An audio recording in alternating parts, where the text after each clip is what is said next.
Bem-vindos ao canal Saber Linguagem. Meu nome é Lucas Maciel, eu sou professor na Universidade Federal de São Carlos e um estudioso das obras do Círculo de Bakhtin há quase 20 anos. No vídeo de hoje, nós seguimos as nossas discussões a respeito da obra Problemas da Poética de Dostoiévski. Continuamos no capítulo 5, o discurso em Dostoiévski, e prosseguimos na seção 2 desse capítulo 5, que tem por título o discurso monológico do herói e o discurso narrativo nas novelas de Dostoiévski. Para quem está acompanhando os vídeos com a leitura da obra, eu parto do parágrafo em que se lê: quem é, porém, o narrador de O Duplo? Qual é a posição do narrador e qual a sua voz? No vídeo anterior, quando nós comentamos a primeira parte dessa seção 2 do capítulo 5, nós vimos o Bakhtin discutir a respeito da autoenunciação dos heróis nas novelas de Dostoiévski. Então ele focalizou as autoenunciações do Makar de Evushkin, de Gente Pobre, e do Goliadkin, de O Duplo. E agora ele passa a focalizar a figura do narrador na novela O Duplo.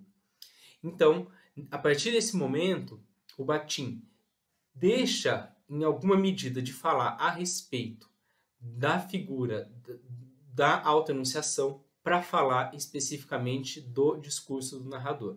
Mas, como ele vai nos mostrar, aqui em O Duplo, nós temos uma conjugação muito interessante entre a autoenunciação do personagem do Goliadkin e o discurso do narrador. Vamos lá. Segundo o Bakhtin, o narrador não ultrapassa a autoconsciência do Goliadkin. O narrador está dentro dessa autoconsciência e nós vamos ver que ele parece dialogar com o próprio Goliadkin.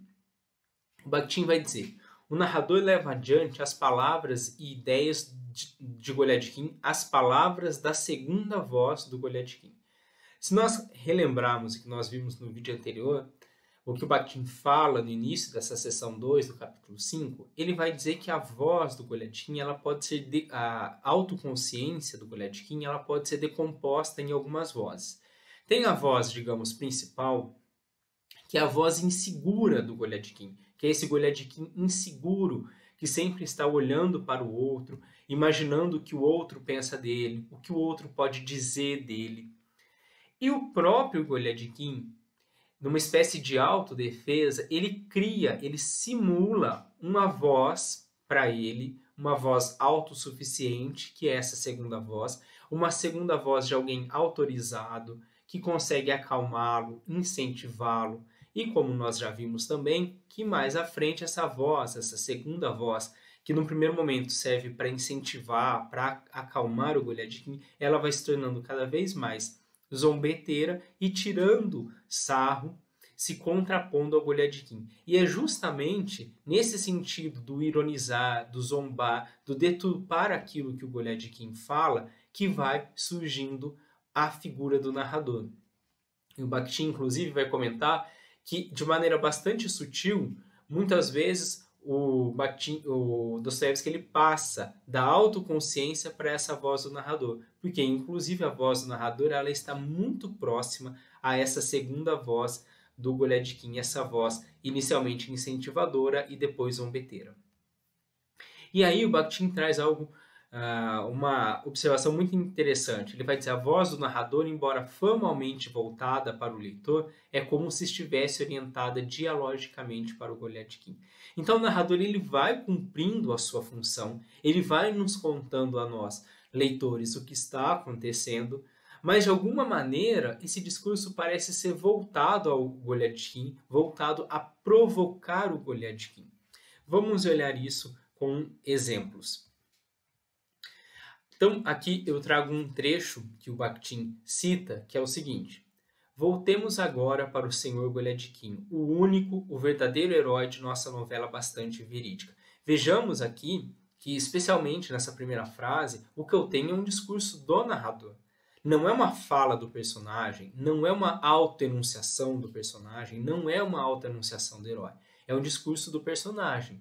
E o narrador aqui não é um discurso do personagem, não é um discurso do herói, é um discurso do narrador. Então, o narrador aqui, ele vai cumprindo a sua função. Ele vai nos contando o que está acontecendo. E ele fala: voltemos agora para o Sr. Goliadkin, o único, verdadeiro herói de nossa novela bastante verídica. Inclusive, ele vai falando do Goliadkin como quem fala de uma terceira pessoa.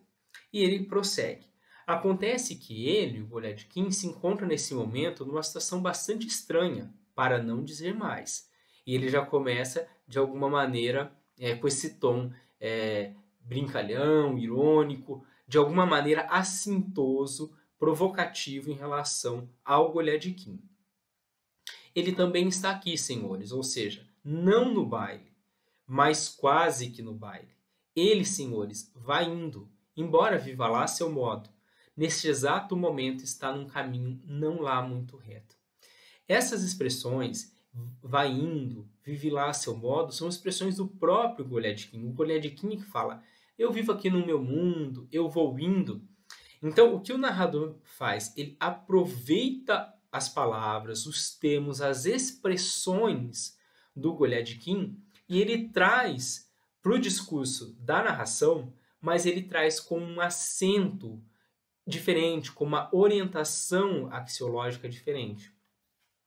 Enquanto para o Goliadkin, expressões como eu vou indo, eu vivo cá a meu modo, são expressões sérias, em que ele procura se auto-justificar perante o outro, aqui no discurso do narrador, essas expressões são tomadas de modo irônico, assintoso, vão provocando o Goliadkin. Bom, e o Atim faz então uma observação, que é interessante que nós olhemos com detalhes, porque muitas vezes as pessoas leem as obras do Bakhtin e não se atentam na riqueza dos detalhes das análises que ele desenvolve. Ele vai dizer o seguinte: se em Gente Pobre a voz de Makar Dievushin se é senhora da voz do outro, aqui a voz do narrador se é senhora da voz do Goliadkin. O Bakhtin não usa esse termo a senhora, mas eu estou usando para facilitar aqui a exposição. O que ele está dizendo? Se nós lembrarmos lá daquele trecho de Gente Pobre, em que o Makar Dievushin ele vai falar, ele vai relatar na carta para Varienka que ele mora em uma cozinha, nós vamos vendo que o Makar é o Makar que fala. Mas em determinado momento, ele vai sentindo esse discurso do outro tão forte que ele permite que haja a emergência dessa palavra no seu discurso. Agora, o que acontece? O grande discurso aí é da autoenunciação do herói, é o discurso do Makar, que só em um determinado momento permite a emergência dessa palavra do outro, que permite a emergência da palavra cozinha, porque não é uma palavra dele, a palavra dele é quarto. Nós também vimos lá, quando o Makar vai disputando com a voz do outro o acento sobre a orientação da palavra copiar. E ele fala: copiando, eu sei que eu faço pouco copiando, mas será que é algum pecado copiar? O que há de errado em copiar? Nós vamos sentindo essa disputa de acento, já que o Makar está tentando, de alguma maneira, se autoelogiar, ou pelo menos se confortar, dizendo que copiar é algo importante, ou pelo menos relativamente importante, mas ele vai sentindo esse acento forte do outro que discorda dele, que vai dizer que copiar não é importante, até o momento em que ele simula a voz do outro e diz: ora, veja, ele é copista. Mas veja, quem está dominando o discurso é o Makar. Ele que permite a emergência de algumas palavras do outro. Então, na autoenunciação do herói Makar, aparecem algumas palavras, algumas expressões do outro. Aqui é diferente. Aqui, no discurso do narrador, é que aparecem algumas palavras do herói. Então veja que é uma relação diferente. Lá em Gente Pobre você tem a autoenunciação do herói que traz palavras do outro. Aqui você tem o discurso do narrador que traz palavras da autoenunciação do herói. E o Bakhtin complementa. O narrador usa as palavras de Goliadkin em um tom zombeteiro, tirando o sarro do Goliadkin, e parece se dirigir a ele. Ele parece, inclusive, dialogar com o Goliadkin.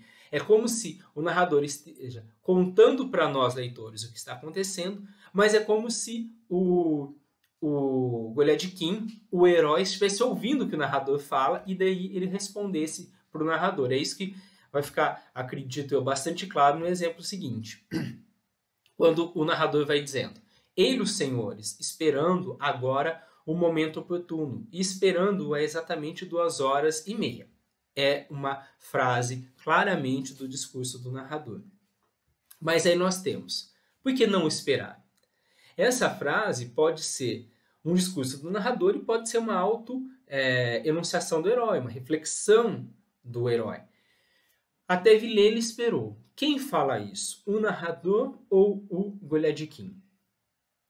Mas, na sequência, o que faz o Dostoiévski? Ele coloca entre aspas, aqui está em aspas simples, porque está dentro de uma citação, mas ele coloca entre aspas uma resposta, digamos, que é o pensamento do Goliadkin. Mas o que Vilele tem a ver com isso?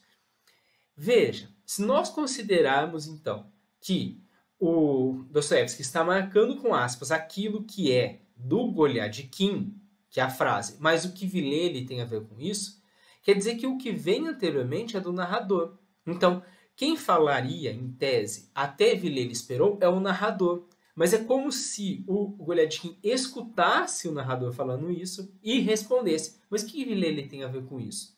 Claro, é só uma hipótese, mas veja, seja de um, seja de outro, quando o Dostoiévski ele traz as aspas, ele marca de maneira bastante clara para nós essa espécie de diálogo entre o narrador e a personagem. É como se o personagem, como se o Goliadkin respondesse à narração. Então, em O Duplo, a narração tem uma dupla função. Ela vai trazendo para o leitor aquilo que está acontecendo, mas ao mesmo tempo ela parece estar dialogicamente em um diálogo dirigida ao Goliadkin.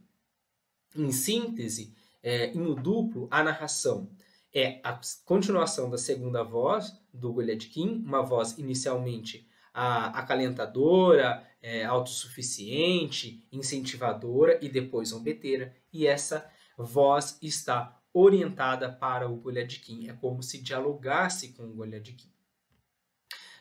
Isso caracterizaria a polifonia, vai dizer o Bakhtin. Em O Duplo, há 3 vozes, a do Goliadkin, a do duplo e a do narrador. Mas olha o que ele diz. Mas como essas 3 vozes estão apenas no interior de uma única autoconsciência, não se trata da polifonia.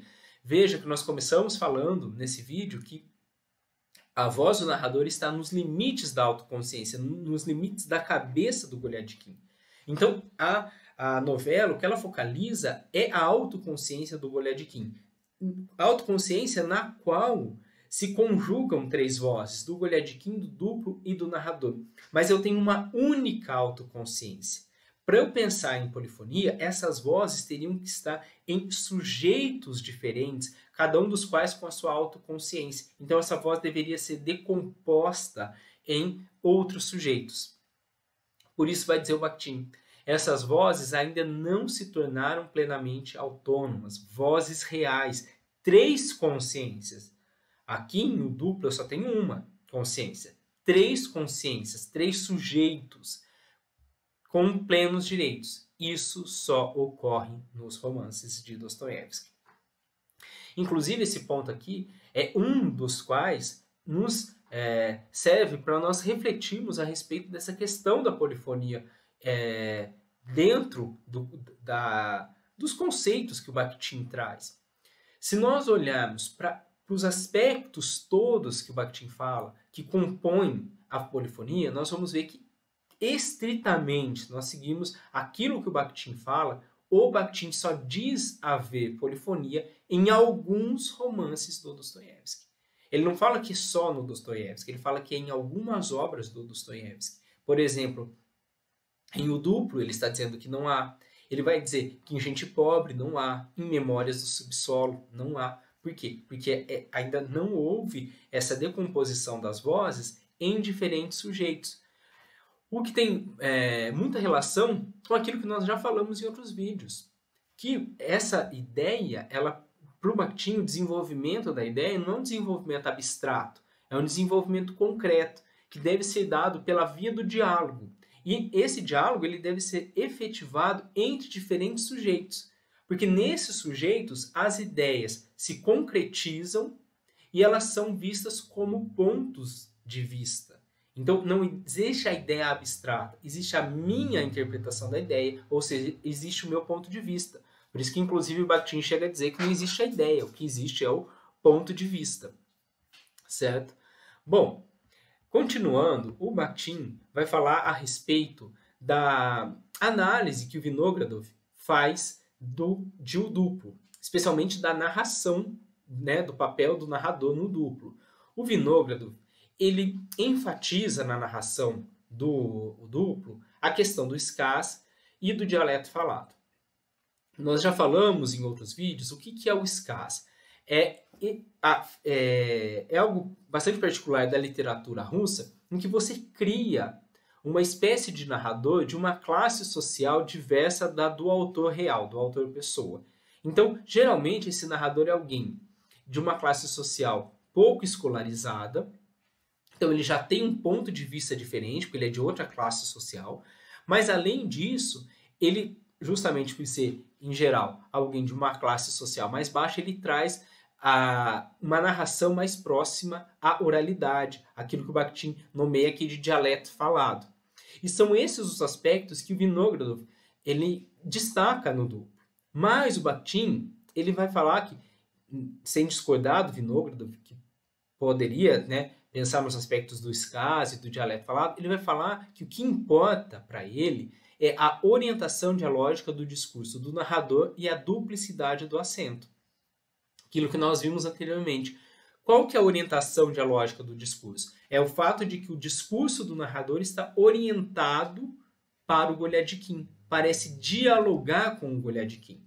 E nesse diálogo com o Goliadkin e na narração, o narrador traz palavras do próprio Goliadkin, mas com acento diferente do que o Goliadkin trouxe. Então, se eu tenho expressões sérias do Goliadkin na voz do narrador, no discurso do narrador, essas vozes elas são tomadas em modo irônico. Por exemplo, quando ele fala a respeito lá de que o Goliadkin vai indo, enfim. Outro aspecto extremamente importante que o Bakhtin destaca da figura do narrador é que é um narrador sem distância, o que faz eco com outras discussões que nós já fizemos também nos vídeos. É um narrador que constrói a imagem do herói, quem é o herói, o conjunto de questões que responde à pergunta quem é o herói e do acontecimento, do que está acontecendo sem perspectiva. Ou seja, o narrador é alguém que está muito próximo ao personagem, muito próximo ao modo como esse personagem vai se desenvolvendo. E dirá o Bakhtin, em Dostoiévski, não há imagem estável e conclusiva do herói. Então vamos entender isso. O que o Bakhtin está dizendo? O narrador, veja, ele está na autoconsciência do personagem, ele está muito próximo ao personagem. Essa proximidade tem vários aspectos. Um desses aspectos é o fato de que, por estar próximo ao personagem, o narrador pode dialogar com esse personagem, que é o que aparentemente acontece quando o Goliadkin parece ouvir o que o narrador está narrando. Além disso, esse narrador próximo, ele vai acompanhando esse herói, então ele não se distancia nem no espaço, nem no tempo, nem nos valores. Ou seja, ele não adianta o que vai acontecer no futuro. Ele está o tempo todo como se fosse preso muito próximo ao personagem. Então ele não é alguém que tem uma palavra que vai predizer o futuro. Ele está junto com o personagem, acompanhando os acontecimentos do personagem. E ele também não se distancia para dar uma imagem conclusiva do personagem, dizer o que ele é. É no curso da narração, é no curso do desenvolvimento do enredo que o leitor vai poder ir criando a sua imagem do herói e, de alguma maneira, dizendo quem ele é. Por que isso é tão importante? Porque se esse narrador estivesse distante e desse a última palavra, esse personagem seria alguém fechado, um ser humano já acabado. Para o Bakhtin, esse acabamento é a morte. Porque o homem, enquanto ele vive, ele pode mudar. Então foi necessário para o Bakhtin, para o Dostoiévski. Ele começa a construir isso aqui nas novelas, mas esse é um ponto que vai estar presente também nos romances. Ele é um autor que precisa construir um narrador que está próximo aos heróis para não dar a última palavra para os heróis. Porque se ele está distante, ele está autorizado a dizer quem os heróis são, dar a última palavra. Mas como ele está próximo, ele não vai dar essa última palavra. Ele não vai dar o acabamento a esse personagem. Ele não vai dizer quem esse personagem é. Então, nós seguimos com aquela ideia na concepção bakhtiniana de que o Dostoiévski concebe os personagens como sujeitos em eterno inacabamento, que seguem o seu desenvolvimento. E para isso, a figura do narrador sem distância é muito importante. Bom, na sequência, o Bakhtin passa a falar de Memórias do Subsolo. Que nós temos Memórias do Subsolo na tradução do Boris Schneider. A tradução do duplo é do Paulo Bezerra. E a tradução de Gente Pobre, que nós comentamos na aula, no vídeo passado, é da professora Fátima Bianchi. Bom, o Dostoiévski, o Bakhtin vai falar que Memórias do Subsolo é um Encherzählung de tipo confessional, é uma narrativa em primeira pessoa de tipo confessional. E aqui nós voltamos àquilo que nós falamos. Por que é algo de tipo confessional? Porque focaliza a autoconsciência, os pensamentos de uma determinada personagem. E nesse pensamento, veja, diferentemente de outras concepções, o pensamento como um pensamento puro, um pensamento sempre orientado para o exterior, um pensamento em que somente a minha palavra, o Bakhtin vai mostrando como Dostoiévski constrói essa autoconsciência como um diálogo com vozes. E ele vai dizer que todas as palavras nessa autoconsciência estão dialogicamente orientadas na polêmica com a voz antecipável do outro. O homem do subsolo, ele polemiza sempre com o outro. E como ele faz essa polêmica? Ele antecipa, ele imagina antecipar a palavra do outro. Então, por exemplo, ele imagina o que o outro pode dizer dele, o que o outro pode pensar dele. E aí ele procura rebater aquilo que o outro vai trazer dele. Porque a visão do outro é sempre um acabamento para o sujeito. É sempre dizer o quem ele é. E os seres humanos, e na representação literária do Dostoiévski, são sempre seres em constante formação, inacabados. Então, muitos dos personagens do Dostoiévski parecem lutar contra esse acabamento que o outro possa dar. E o Homem do Subsolo é um desses heróis que vai lutar contra esse acabamento, que vai polemizar com a voz do outro, vai polemizar com aqueles que falam quem ele é, que falam algo a respeito dele, que o julgam. Essa polêmica em Memórias do Subsolo, ora é velada, ora é explícita, com a simulação da palavra do outro. Quando a polêmica é velada? Quando eu não trago a palavra do outro. Eu sinto a palavra do outro, mas eu não trago explicitamente para o discurso, para a autoenunciação do herói, a palavra do outro. E ora é explícita. Quando, por exemplo, lá o Makar-Juvushkin, ele permite a simulação da voz do outro e fala, ora veja, ele é copista. Então você explicitamente traz a palavra do outro, ainda que simulada, para a autoenunciação do herói. Então o Homem do Subsolo, ora ele polemiza veladamente, sem trazer a palavra do outro, ora ele traz a palavra do outro, ele simula, ele imagina o que o outro poderia dizer dele, o que o outro poderia falar dele, qual seria o julgamento do outro, qual seria a palavra do outro sobre ele. Ele traz essa palavra para o seu discurso para polemizar, para rebater essa palavra. E um aspecto aí interessante, veja que não é só a polêmica pela polêmica, existem vários aspectos que o Bakhtin vai analisando. Ele vai dizer, em sua polêmica, o Homem do Subsolo procura manter a sua independência em relação à palavra do outro. Por que ele polemiza tanto com o outro? Porque ele não quer permitir que o outro diga quem ele é. Ele quer dizer que ele não depende da definição do outro. Só que, na verdade, isso acaba tornando a narração cíclica. Porque ele está dizendo, olha, eu não preciso da sua palavra. Mas quando eu digo que eu não preciso, isso quer dizer que eu estou levando a sua palavra em conta. Então existe essa constante disputa do homem do subsolo em dizer, eu não preciso da sua palavra, mas eu simulo a sua palavra, eu discordo da sua palavra, ou seja, eu não preciso que ao mesmo tempo mostre o tempo todo que o homem do subsolo ele está olhando para a palavra do outro. Como eu disse no vídeo anterior, isso provavelmente também expressa um pouco da concepção bakhtiniana da linguagem, e aí também incluído outros membros do círculo como Walashinobi, o fato de que na nossa consciência ecoam as vozes dos outros. Então, mesmo quando nós não queremos considerar a voz do outro, ela acaba repercutindo. E até a busca por não considerar a voz do outro é considerá-la naquilo que nós pensamos, naquilo que nós somos. Bom, um outro aspecto também muito interessante que o Bakhtin vai comentar aqui do discurso do homem do subsolo é o discurso com evasivas, né? Quando, por exemplo, você tem as reticências. Dirá o Bakhtin, a evasiva é o recurso usado pelo herói para reservar-se a possibilidade de mudar o sentido último e definitivo do seu discurso. Então, por exemplo, o homem do subsolo vai dizer assim, sou um homem mau, 3 pontos. Bom, ele está dizendo sou um homem mau, é como se ele estivesse se autodefinindo, dando para si a última palavra.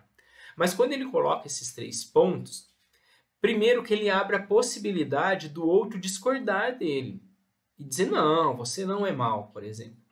Mas também abre a possibilidade dele mesmo discordar da definição que ele havia dado.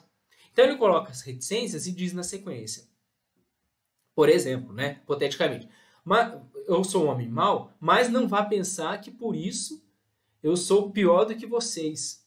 Ou seja, o tempo todo, quando eu coloco as evasivas, é uma simulação apenas de definição, não é a definição. Eu sempre reservo a mim a possibilidade de desdizer o que eu disse. E, inclusive, pelas reticências, eu abro a possibilidade de que o outro me contradiga e diga que eu não sou aquilo que eu acabei de afirmar que eu era. Esse tipo de recurso de olhar para o outro e de esperar que o outro desdiga aquilo que eu disse, diga de maneira diferente. Por exemplo, o Bakhtin vai comentar da Nastácia Filipovna de O Idiota. Então, ela se define de um determinado modo, mas ela espera que o outro discorde dela, diga que ela não é aquilo. Enfim, então, e ela também, ora se define de um modo, ora se define de outro. O discurso com evasivas, mais uma vez, permite mostrar o inacabamento das personagens. Segundo Bakhtin, esse discurso com evasivas vai tender à infinidade. Por quê? Porque eu sempre vou poder estar mudando as minhas definições, mudando o modo como eu me apresentei, mudando aquilo que eu disse que eu era, no caso aqui dos heróis que o Bakhtin está analisando nas novelas do Dostoiévski. Bom, o Bakhtin segue na sua análise e traz outro ponto muito interessante. Ele vai dizer, o homem do subsolo é um ideólogo. Veja, ele havia falado que o Mikhail Zhivotkin não é um ideólogo, né? O herói de gente pobre. E aqui ele vai dizer, o homem do subsolo é um ideólogo.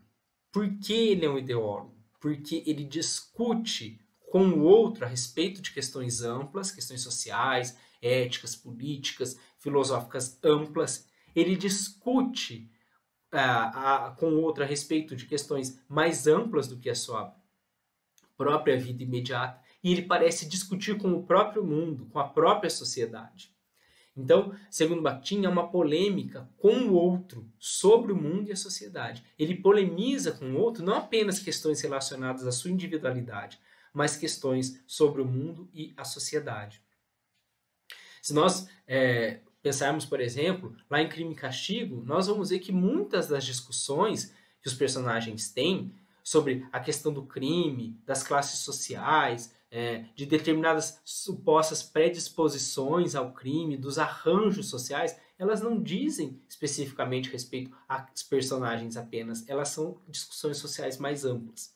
Bom, o discurso do Homem do Subsolo Giral Bakhtin, é sempre um discurso orientado. Ele não fala sobre o universo, mas ele fala com o universo. Ele parece discutir com todos ao seu redor, com o outro, com o mundo, com a sociedade. Por isso, o discurso dele não é um discurso sobre um objeto, sobre uma coisa. Ele não está falando sobre um determinado tema, sobre um determinado assunto. Ele está apelando, ele está buscando a resposta do outro a respeito daquele tema. Então ele não fala só sobre algo, ele espera a resposta do outro, ele apela para o outro, ele quer o diálogo, ainda que polemicamente orientado, para o outro.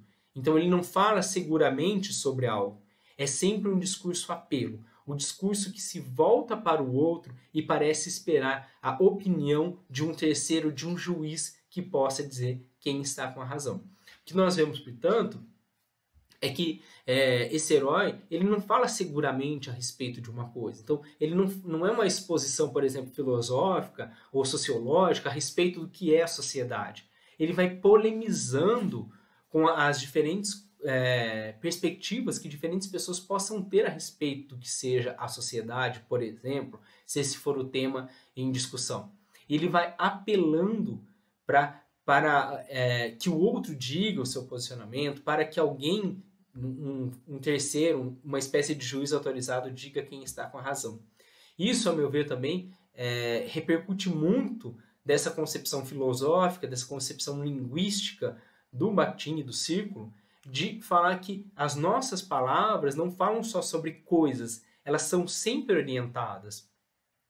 Então, nunca eu falo só a respeito de alguma coisa. Não é só uma questão formal, o significante, o significado. Não é apenas isso. Porque quando eu falo de um posicionamento e eu me volto para quem eu estou falando.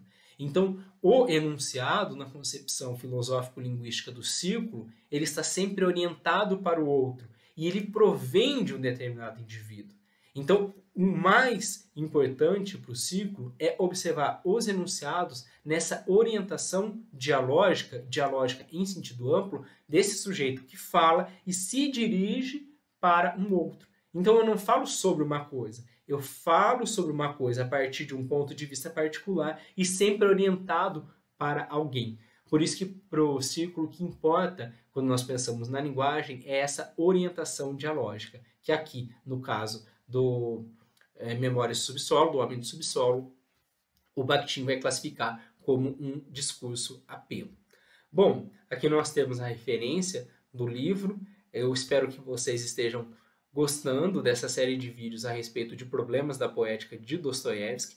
Vai me contando aí o que você está achando, se você está com dúvida, de onde você está me ouvindo, de que curso você faz, se é letras, linguística, pedagogia, psicologia, de qual é seu campus. Agradeço muito o interesse pelo canal, por ter me acompanhado aqui até o final do vídeo. Um grande abraço e até o próximo vídeo.